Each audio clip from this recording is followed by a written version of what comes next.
Hey there, my name is Charlotte Kibe and you're watching When Things Change. And essentially, this is a space where we get to chill and have conversations on conscious parenting. And our guest for the day is an educator, an artist, and someone with one of the coolest names I've ever heard. I'm going to let him introduce himself. Hey, good sir. How are you, Charlotte? I'm good. Thanks for having me on board. Yes, my name is Eshuchi Lumumba. As you've said, I think by the coolest name you mean Eshuchi. Yes, Eshuchi means sharp. Oh, right. Yes. I am an educator, as you put it, an artist, a speaker, and I want to imagine that I'm also a designer. Oh. Yes. I have seen your design work. You are quite the designer. Hopefully the world gets to see me as that as well. Thank you very much. Right, right. And thank you for making the time to come and have this conversation with us on divorce and just helping parents figure it out and equipping them to in turn equip their kids when it becomes inevitable. And the reason why I wanted you here for this conversation is because you get to deal with children firsthand. You know what it looks like. And just to start us off, I want you to help us understand what it looks like when a family is coming undone and nobody's taking time to prepare the children. Yeah, as you put it, I think it's a very weighty conversation, and such conversations often beat their purposes if you don't start by very good disclaimers, because sensitive topics have a way of rubbing people different ways. Right. You'd find someone who is on the opposite side of the equilibrium. So they, yes, he said what I wanted to say. And then there's other person who feels perpetrated by, your sentiments about the same. So what I like to do is to give a disclaimer. And personally, I live by a point of view that most of the ideas I put out there and most of the points of views I put out there are usually perspective. And perspective in such a way that I can defend these from either my experience, my observations, and probably a little research here and there. So none of what is going to come on board here is the manual truth. But if you are objective enough, you're able to take home a thing or two. Right.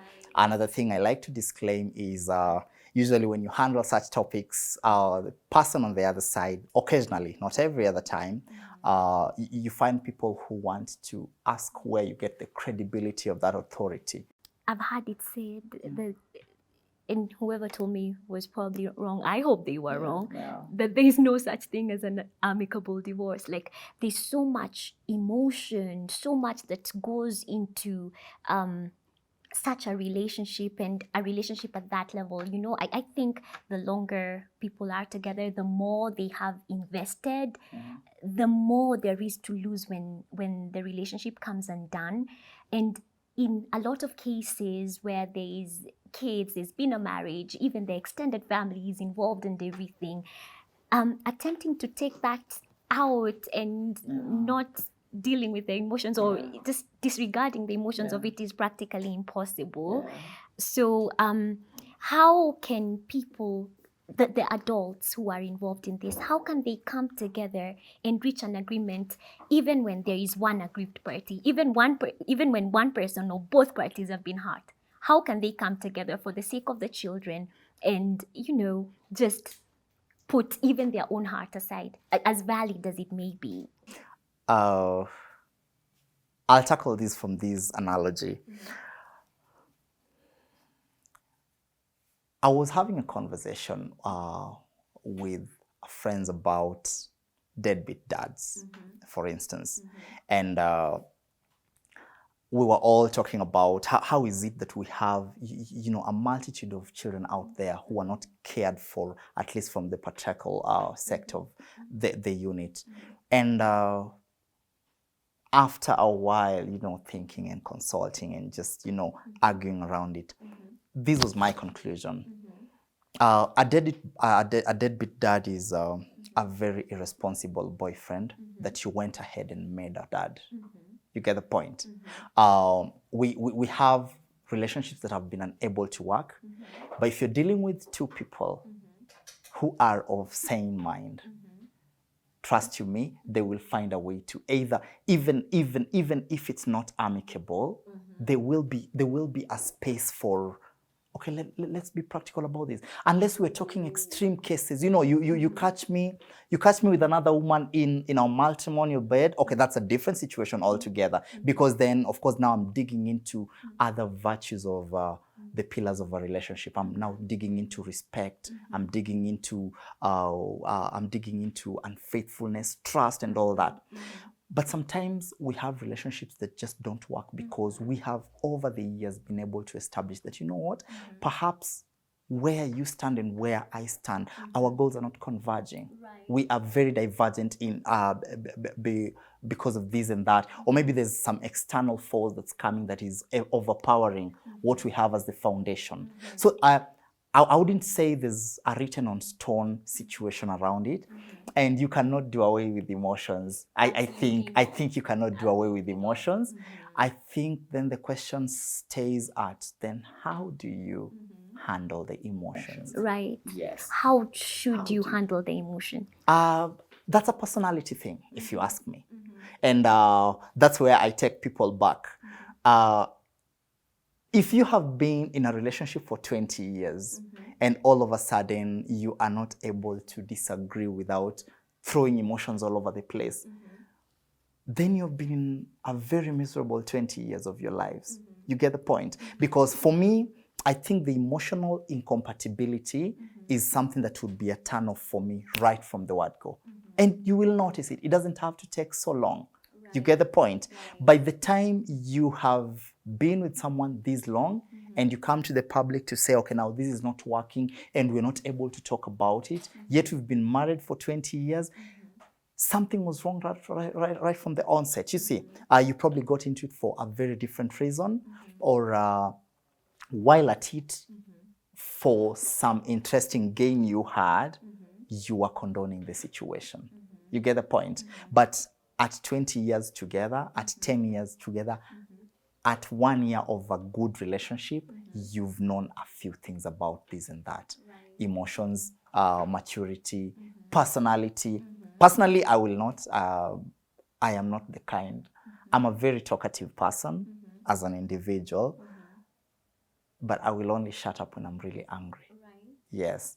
So, in your case, there's this, no, hypothetically, yes, there's this relationship, you've been with this person, it has lasted for however long it has lasted, there's kids here, we've come to the end of our journey as a couple, but then we haven't come to the end of our journey as parents to the kids we have together. Yes. And a lot of the time, because of the heart, the frustration, the anger, people aren't able to reason as rationally, you know, and it's nice, it's easier to give perspective from the outside. But if you've had a good heartbreak, you would know. There is a way your heart can get broken to an extent where your judgment is clouded, but there's still kids to think about in a case where, say, the couple did have children together, and that's the subset of our viewers or the population that I'm trying to address and engage with this particular conversation. How do they get to that point of clarity where, despite everything I may be feeling, you may be feeling, we can still put the children first and do what's right by them? So, number one, I'll try to dissect this in three possible ways. I see fit. I think I've said and I keep saying, children should never be viewed as property. You can never know what's good for your child. That's why we have parents getting disappointed at their children becoming photographers when they wanted engineers out of them.